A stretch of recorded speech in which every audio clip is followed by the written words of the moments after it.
রাত্রি তখন প্রায় নেমে এসেছে। আকাশে অমাবস্যার অন্ধকার, কেবল দূরের একতারা বাজানোর সুরটা ভেসে আসছে বাতাসে। কাঁচা রাস্তা, দুপাশে বট আর অশ্বত্থ গাছের ছায়া মিলে তৈরি করেছে এক অনন্ত সুড়ঙ্গ। বাতাসে ধুলো আর ধানের গন্ধ, আর মাঝে মাঝে শোনা যায় পেঁচার ডাক, যেন কোনো অদৃশ্য চোখ তাকিয়ে আছে প্রতিটি পদক্ষেপে। অরুণ তার ছোট ব্যাগটা কাঁধে নিয়ে এগিয়ে চলেছে। ক্যামেরার ব্যাগটা এমনভাবে আঁকড়ে ধরে আছে যেন সেটাই একমাত্র সঙ্গী। টর্চ লাইটের ক্ষীণ আলোয় দেখা যায় রাস্তার ধুলো উঠছে। টর্চ ঘোরাতেই একটা ঝোপে কিছু যেন নড়ে উঠল, কিন্তু পরক্ষণেই আবার শান্ত। তার নিঃশ্বাস ভারী হয়ে উঠছে, তবুও কৌতূহল থামছে না। গ্রামের লোকেরা দুপুরে বলেছিল এই পথটা রাতের বেলা নিস্তব্ধ থাকে না, বাতাসেও নাকি কানা ঘুষো শোনা যায়। অরুণ হেসে উড়িয়ে দিয়েছিল কথাগুলো, কিন্তু এখন বাতাসটা অদ্ভুত লাগছে। একটা ভারী ঘন গন্ধ মিশে আছে, যেন যেন পুরনো ধূপ আর পোড়া তেলের গন্ধ। দূরে একটা ভাঙা কুয়ো, তার পাশে মাটিতে ছড়ানো আছে শুকনো ফুল। হয়তো কেউ পুজো দিয়েছিল বহুদিন আগে। পায়ের তলায় কাঁকড় কচমচ করছে, আর প্রতিটি শব্দ প্রতিধ্বনিত হয়ে ফিরে আসছে, যেন কেউ তার পেছনে হাঁটছে। সে একবার ফিরে তাকায়, কিন্তু কেউ নেই। বাতাস থমকে যায়, যেন গাছপালাও তার দিকে তাকিয়ে আছে। অরুণ ধীরে ধীরে টর্চ তুলে আলো ফেলল সামনের দিকে। রাস্তাটা শেষ হয়ে একটা পুরনো দেউড়ির সামনে গিয়ে থেমে গেছে। দেউড়িটা অর্ধেক ভাঙা, কাঠের দরজায় জং ধরেছে, তাতে অস্পষ্ট করে লেখা তালুকদার বাড়ি। এই তো জায়গাটা। তার গলার আওয়াজে ভয়ের ছাপ স্পষ্ট, কিন্তু প্রতিধ্বনিটা ফিরে আসে কেমন যেন অন্য কারোর কণ্ঠে। এই তো জায়গাটা। অরুণ কেঁপে উঠে টর্চের আলো ঘোরায়, কিন্তু কিছুই নেই। শুধু বাতাসে উড়ে আসা শুকনো পাতা আর গাছের পাতার ফাঁক দিয়ে এক ফালি চাঁদের আলো পড়েছে তার মুখে। দূরে কোথাও একটা বাঁশির শব্দ ভেসে আসে, খুব ধীর আর বিষণ্ণভাবে। অরুণের চোখে এক মুহূর্তে ভয় আর কৌতূহল মিশে যায়। সে দেউড়ির সামনে এসে থামে, হাত বাড়িয়ে দরজাটা ছোঁয়, আর দরজাটা নিজে থেকেই ক্যাঁচ ক্যাঁচ শব্দ করে খুলে যায়। অন্ধকারের ভেতর থেকে হালকা ধোঁয়া বেরিয়ে আসে, যেন কেউ এখনই ভেতরে ধূপ জ্বালিয়েছে। কে আছে? কোনো উত্তর আসে না, শুধু হাওয়ার ফিসফিস আর কোথাও থেকে অচেনা গলার মৃদু হাসি।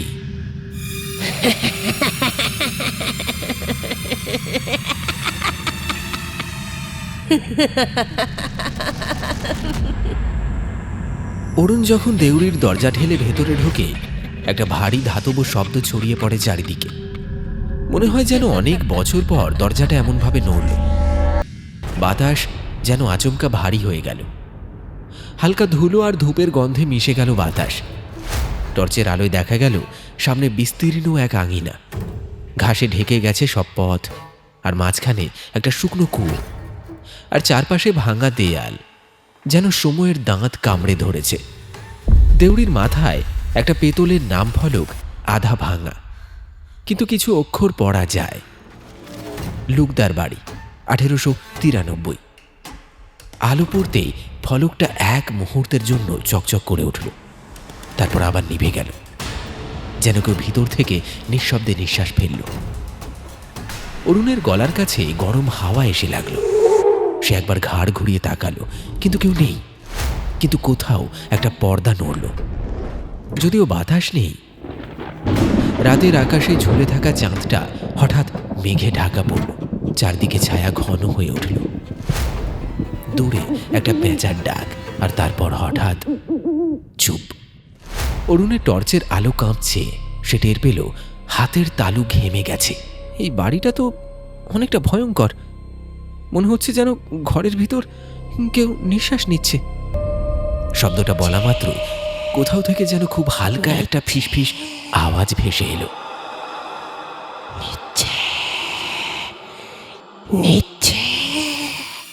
অরুণ চমকে গেল, আলোটা ফেলে সামনের দিকে তাকালো। দরজার পাশে একটা পুরনো দোলনা। মরচে ধরা লোহার চেন নড়ছে, কিন্তু বাতাস নেই। আওয়াজটা যেন কারণ নিঃশ্বাসের মতো নিয়মিত হয়ে উঠছে। মাটির ওপর ছড়িয়ে আছে শুকনো ফুল, পচা মালা আর একটা পুরনো তামার থালা, যেন কোনো এক সময় পুজো হতে হতে হঠাৎ থেমে গিয়েছিল। আঙিনার কোণে একটা আলপনা, আধো মুছে যাওয়া, কিন্তু তাতে এখনো লাল রঙের দাগ। রক্ত না সিঁদুর বোঝা যায় না। অরুণ নিচু হয়ে টর্চটা কাছাকাছি আনতেই হঠাৎ মাটির নিচ থেকে ঠক করে একটা আওয়াজ হলো। মাটিতে যেন কেউ হাত দিয়ে ভিতর থেকে ঠুকছে। সে তাড়াতাড়ি পিছিয়ে যায়। টর্চ পড়ে যায় মাটিতে। আলোটা নেচে নেচে ঘুরে দেওয়ালে পড়ে। দেওয়ালে তখন দেখা যাচ্ছে একটা ছায়া, মানুষের মতো, কিন্তু মাথাটা অস্বাভাবিক লম্বা। অরুণের নিঃশ্বাস ভারী, বুক ধড়ফড় করছে। সে ধীরে ধীরে পিছিয়ে আসে, কিন্তু তার পেছনে আবার দরজাটা ধপ করে বন্ধ হয়ে যায়।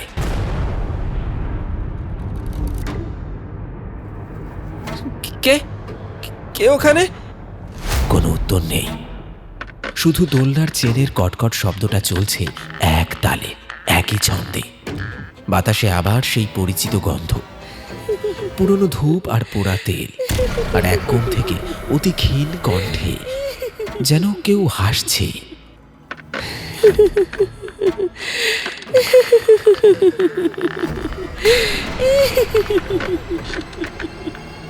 অরুণ ধীরে ধীরে বাড়ির আঙিনায় ঢোকে।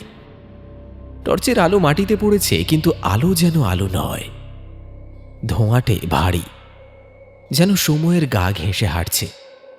চারপাশে শুকনো ঘাস, ভাঙা টালি আর গাছের মরা ডাল ছড়িয়ে আছে।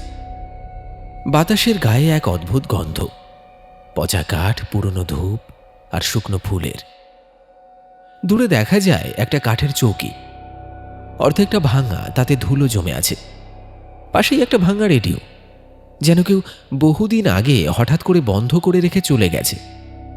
অরুণ এগিয়ে যায়, টর্চের আলো ফেলে চৌকির ওপর দেখে কাঠের নখের আঁচড়ের মতো দাগ, অসংখ্য। তার গলা শুকিয়ে যায়। এসব কিভাবে? কে করেছে এসব? উত্তর আসে না, কিন্তু বাতাসটা কেমন যেন বদলে যায়। চারিদিক নিঃশব্দ, এমনকি পোকামাকড়ও যেন চুপ করে গেছে। হঠাৎ রেডিওটা কট করে বেজে ওঠে। তারপর থেকে ভেসে আসে একটা পুরনো গানের টুকরো।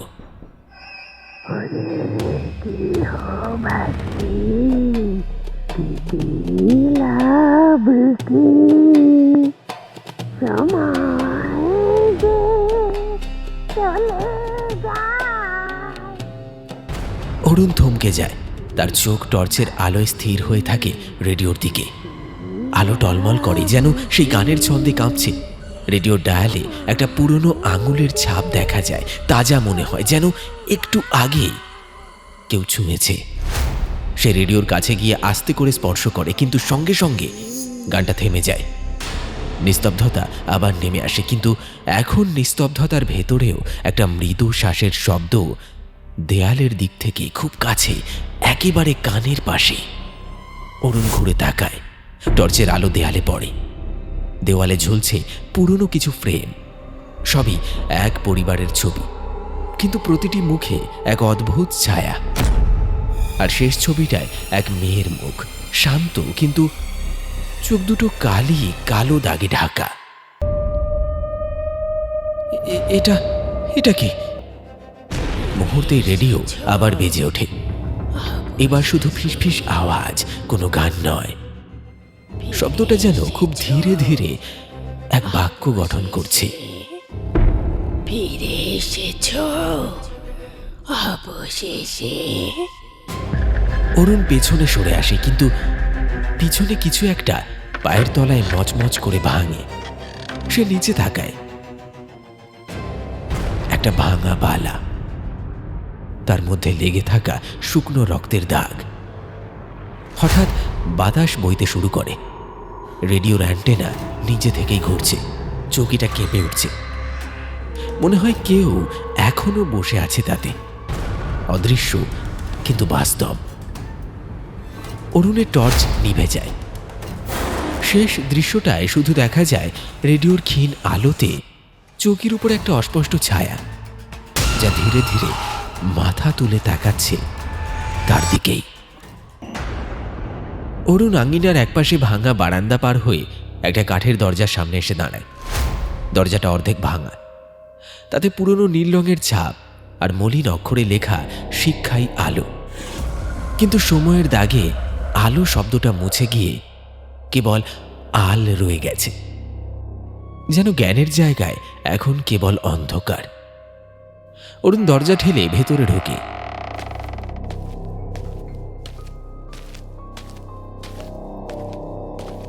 ধুলোয় ভরা ঘর, মাটির তলায় ফাটা টালি, টেবিল, চেয়ার ছড়িয়ে ছিটিয়ে আছে।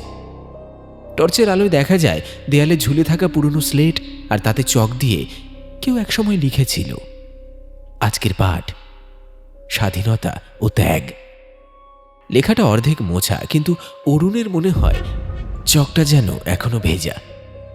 ঘরের এক কোণে একটা লাল খাতা পড়ে আছে, ধুলোয় ঢাকা, তবু পাতাগুলো যেন অদ্ভুতভাবে অক্ষত। অরুণ ধীরে ধীরে খাতাটা হাতে নেয়। টর্চের আলো ফেলতেই দেখা যায় প্রথম পাতায় লেখা শান্তি দেবী, 1947। হাতের লেখা একেবারে পরিপাটি, যেন এক স্কুল শিক্ষিকা লিখেছেন। হঠাৎ খাতার পৃষ্ঠা নিজে থেকেই উল্টে যায়।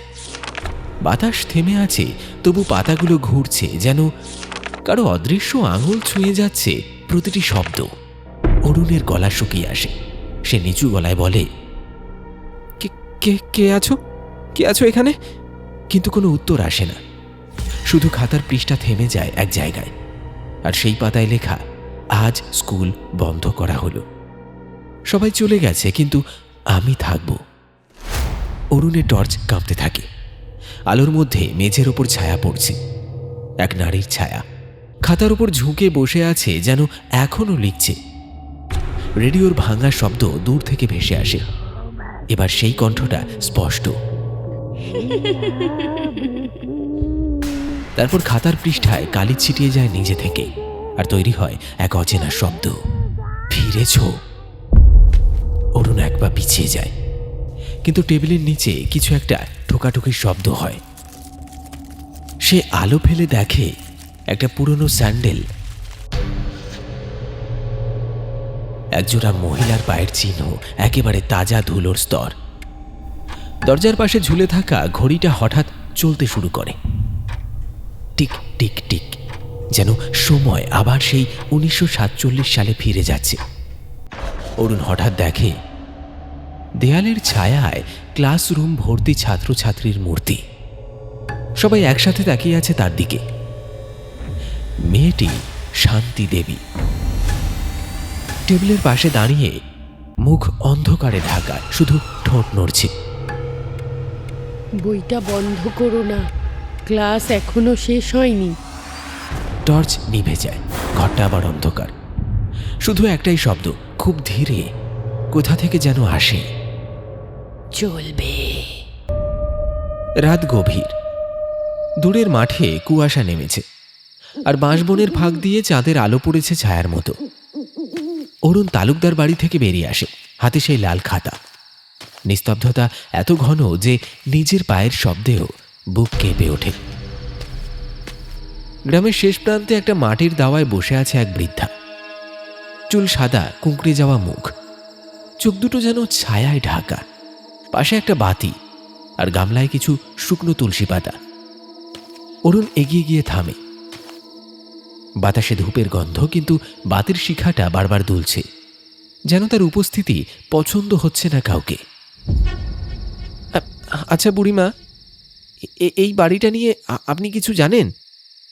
বৃদ্ধা প্রথমে কোনো উত্তর দেয় না, মুখে মৃদু সুরে বলছে, ওই বাড়িতে যত নাম উচ্চারণ হয় তত আত্মা জেগে ওঠে। এ আপনি কি বলছেন? বৃদ্ধা তাকায় তার দিকে। সেই দৃষ্টিতে এক ভয়ানক স্থিরতা, চোখের ভেতর যেন পুরনো সময়ের ছায়া জমে আছে। বৃদ্ধা বলে, তালুকদার বাড়ি এখন নেই বাবা, ওটা কেবল স্মৃতির খোলস। যারা ওখানে ঢোকে তারা ফেরে ঠিকই, কিন্তু আর আগের মতো থাকে না। অরুণের মুখ শুকিয়ে আসে। তার হাতে ধরা খাতাটা হালকা কাঁপছে। এই খাতাটা শান্তি দেবী, আপনি আপনি চিনতেন ওকে? বৃদ্ধা এক মুহূর্ত চুপ থেকে বাতের দিকে তাকায়। শিখাটা হঠাৎ নিভে যায়। অন্ধকারে কেবল তার কণ্ঠ শোনা যায়। ও নাম আর নিও না বাবা। সেই বছর যেদিন শেষ ক্লাসটা হয়েছিল, স্কুল ঘরে আগুন লাগে, বাচ্চারা বেরোয়, কিন্তু সে থেকে যায় বই নিয়ে। সবাই বলে আগুনের ভেতরে তার গান শোনা গিয়েছিল, ওরে গৃহবাসী। অরুণের গলা শুকিয়ে যায়। বাতাস কেমন যেন ঠান্ডা। বৃদ্ধা ধীরে উঠে দাঁড়ায়। অন্ধকারে তার সাদা চুল হাওয়ায় উঠছে। বৃদ্ধা ফিসফিসিয়ে বলে, ও এখনো শেখাচ্ছে বাবা। রাত হলে ক্লাস শুরু হয়, যে ওর নাম নেয় সে ছাত্র হয়ে যায়। অরুণ তাকিয়ে থাকে, কিন্তু পরক্ষণেই দেখে বৃদ্ধা নেই, যেন হাওয়া হয়ে গেল। শুধু তার জায়গায় পড়ে আছে একটা শুকনো তুলসী পাতা, তাতে একটা কালির ছোপ, যেন কেউ অল্প আগেই লিখেছিল কোনো শব্দ। অরুণ নিচু হয়ে দেখে পাতাটায় কালি দিয়ে লেখা আছে একটাই শব্দ, ফিরে যা। বাতাসের সঙ্গে আবার ভেসে আসে সেই সুর, ওরে গৃহবাসী কেঁদে লাভ কি। অরুণ তাকিয়ে দেখে দূরের বাড়িটা, তালুকদার বাড়ি। এখন অন্ধকারে দাঁড়িয়ে আছে, কিন্তু একটা জানালায় মৃদু আলো জ্বলছে। মনে হয় কেউ ভিতরে বসে ক্লাস নিচ্ছে। রাত প্রায় শেষের দিকে। পূর্ব দিকের আকাশে হালকা নীলচে আলো দেখা যাচ্ছে, কিন্তু গ্রামের চারপাশে এখনো কুয়াশা গড়িয়ে বেড়াচ্ছে। অরুণ ফিরে যাচ্ছে তালুকদার বাড়ির দিকেই। কেন যাচ্ছে সে জানে না, শুধু একটা অদ্ভুত টান টের পাচ্ছে বুকের মধ্যে। তালুকদার বাড়ির পাথরের দরজাটা অল্প খোলা। বাতাসে সেই পুরনো কালি আর ধুলোর গন্ধ। ভেতরে ঢুকতেই কাঠের মেঝে থেকে শব্দ হয়, যেন কেউ তার পায়ের নিচে হালকা চাপা কান্না কাঁদছে। দেওয়ালে ঝুলছে পচা ছবিগুলো। একজন মহিলার পুরনো ছবি, কপালে সিঁদুর, চোখ দুটো অদ্ভুতভাবে প্রাণবন্ত। অরুণ খেয়াল করে ছবিটার চোখ যেন তার দিকে তাকিয়ে আছে। একটা ঘরে ঢুকে সে দেখে একটা পুরনো টেবিল, তার উপর খোলা খাতা। খাতাটা একদম লাল, পাতাগুলো উল্টাচ্ছে নিজে নিজে, যেন বাতাসে নয়, কারো অদৃশ্য আঙ্গুলে। হঠাৎ দেয়ালের ঘড়িটা টিকটিক করতে শুরু করে। সময় দেখায় 3:15। আর সেই মুহূর্তে বাড়ির অন্য দিক থেকে ভেসে আসে গানের আওয়াজ। ওরে গৃহবাসী কেঁদে লাভ কি। অরুণ স্থির হয়ে দাঁড়িয়ে পড়ে। শব্দটা স্পষ্ট, যেন পাশের ঘর থেকে আসছে। সে ধীরে ধীরে দরজার দিকে এগোয়, কিন্তু দরজার নিচ দিয়ে বাইরে আলো পড়ছে। দরজাটা ঠেলে খোলার সঙ্গে সঙ্গে বাতাস হুড়মুড় করে ঢোকে, আর মোমবাতির শিখাটা নিভে যায়।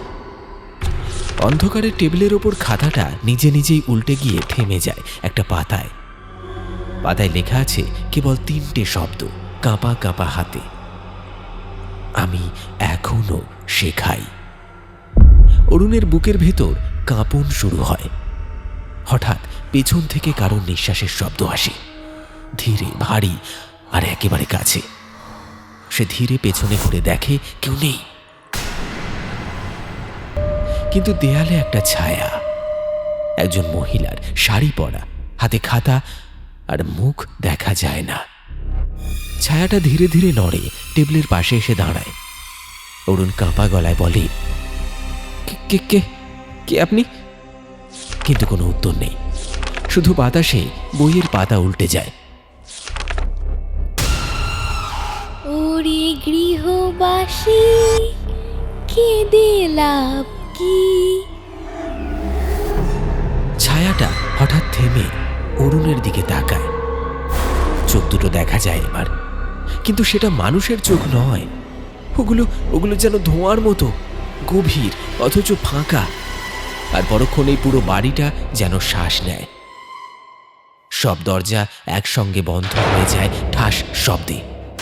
অন্ধকারে কেবল অরুণের কণ্ঠ। শান্তি দেবী! একটা মৃদু কণ্ঠ উত্তর দেয়, যেন ঘরের প্রতিটা ইট থেকে বেরিয়ে আসছে। শিক্ষা বন্ধ হয় না বাবা। দূরে গ্রামের মন্দিরে ঘণ্টা বাজে। চাঁদের আলো ঘরের ভেতর ঢোকে এক ফালি, আর তাতে দেখা যায় টেবিলের উপর বসে আছে এক মহিলা। কালো চুল, চোখ ফাঁকা, মুখে মৃদু হাসি, আর হাতে সেই লাল খাতা। তার কণ্ঠে ভেসে আসে শেষ পংক্তি, যে এসেছে পড়তে সে আর ফেরে না। ভোরের আলো নামছে ধীরে ধীরে, কিন্তু তালুকদার বাড়ির চারপাশে এখন কুয়াশা ঘুরছে। মন্দিরের ঘণ্টা বাজে একবার, তারপর নিস্তব্ধতা। পাখিরাও যেন আজ কোনো অজানা সংকেত টের পেয়ে চুপ করে আছে। গ্রামের দুজন লোক, হরিপদ আর নিতাই, হাতে লাঠি নিয়ে এগিয়ে আসছে। তারা শুনেছিল রাতে আবার ওদিক থেকে গানের আওয়াজ এসেছে। হরিপদ থেমে যায় দেউড়ির সামনে। দেখলি তো, দরজাটা আবার খোলা। হ্যাঁ তাই তো, কেউ কি এসেছিল? চল তো দেখি। তারা ধীরে ধীরে ভেতরে ঢোকে। পায়ের নিচে শুকনো পাতার শব্দ, গজগজ।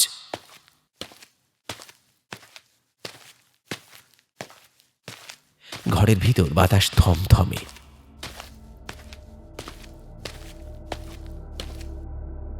মেঝেতে ধুলোর ওপর পায়ের ছাপ, তাজা মানুষের। হরিপদ মোমবাতি জ্বালায়। আলোটা ঘুরে ঘুরে ঘরটা দেখায়।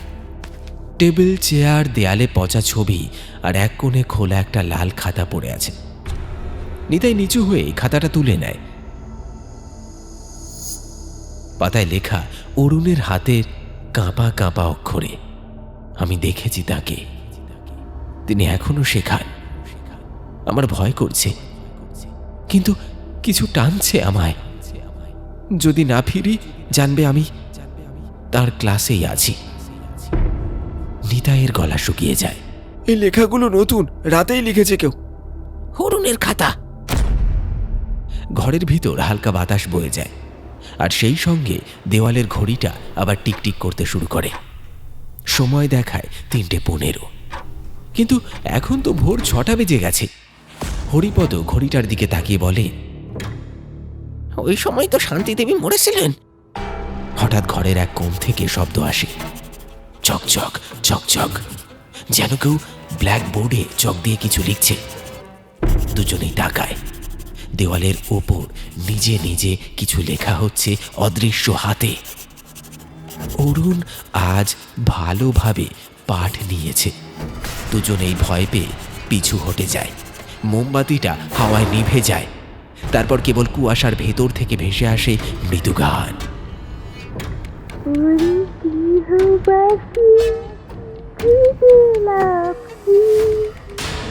হরিপদ দরজার দিকে দৌড় দেয়, কিন্তু বাইরে গিয়ে থেমে যায়।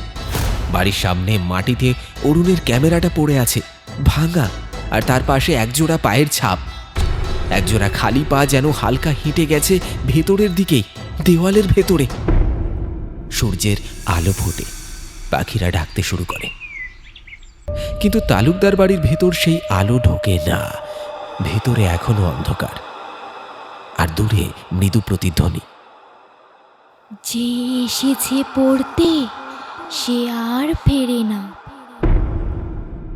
সূর্য এখন পুরোপুরি উঠেছে, কিন্তু তালুকদার বাড়ির চারপাশের হাওয়া যেন অন্যরকম। গ্রামের মানুষজন দলে দলে এসেছে। কারো মুখে কথা নেই, কারো চোখে ভয়। বাড়িটার সামনে গ্রামের মোড়ল দাঁড়িয়ে আছে, মুখে থমথমে ভাব। ওই কালো দাগটা দেখছো দরজার নিচে? ওটা রক্ত না, ওটা ছায়ার ছাপ। কেউ ওখান দিয়ে গেছে। ভেতরে ঢোকার সাহস কারণ নেই। তবু এক বৃদ্ধ হেমচন্দ্র মাস্টার, যিনি নাকি একসময় স্কুলে পড়াতেন, তিনি ধীরে ধীরে দেউড়ি পেরিয়ে ভিতরে যায়। তার মুখে ভয়ের সঙ্গে মিশে আছে এক অদ্ভুত আকর্ষণ, যেন সেই বাড়ির প্রতিটা ইটে লেগে আছে তার স্মৃতি। ভেতরে ঢুকেই সে দেখে সবকিছু আগের মতো, কিন্তু কোথাও যেন সময় থেমে আছে। দেওয়ালের ঘড়িটা চলছে, তবু কোনো শব্দ নেই। টেবিলের ওপর সেই লাল খাতা, পাতা উল্টে থেমে আছে একটা জায়গায়। শিক্ষা চিরকালীন, শিক্ষকও। হেমচন্দ্র খাতাটা তুলতেই বাইরে হাওয়ার দমকা ঝাপটা আসে। দরজা বন্ধ হয়ে যায় ঠাস শব্দে। অন্ধকার ঘর, বাতাস ভারী, গলায় নিঃশ্বাস আটকে আসে। তার কানে হঠাৎ ভেসে আসে অরুণের কণ্ঠ। স্যার, আমি শিখেছি। হেমচন্দ্র চমকে ওঠে। অরুণ, কোথায় তুই? পেছন থেকে আলো ঝলমল করতে শুরু করে, যেন কেউ ক্লাস নিচ্ছে। ধুলো জমে থাকা বেঞ্চগুলোতে হঠাৎ হালকা ছায়া তৈরি হয়। শিশুরা বসে আছে কলম হাতে। ব্ল্যাকবোর্ডে চক নিজে নিজে লিখছে। পাঠ 1, মৃত্যু মানেই শেষ নয়।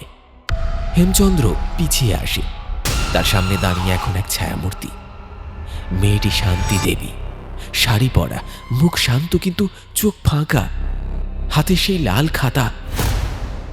ক্লাস এখনো শেষ হয়নি, নতুন ছাত্র এসেছে। হেমচন্দ্রের মুখ শুকিয়ে যায়।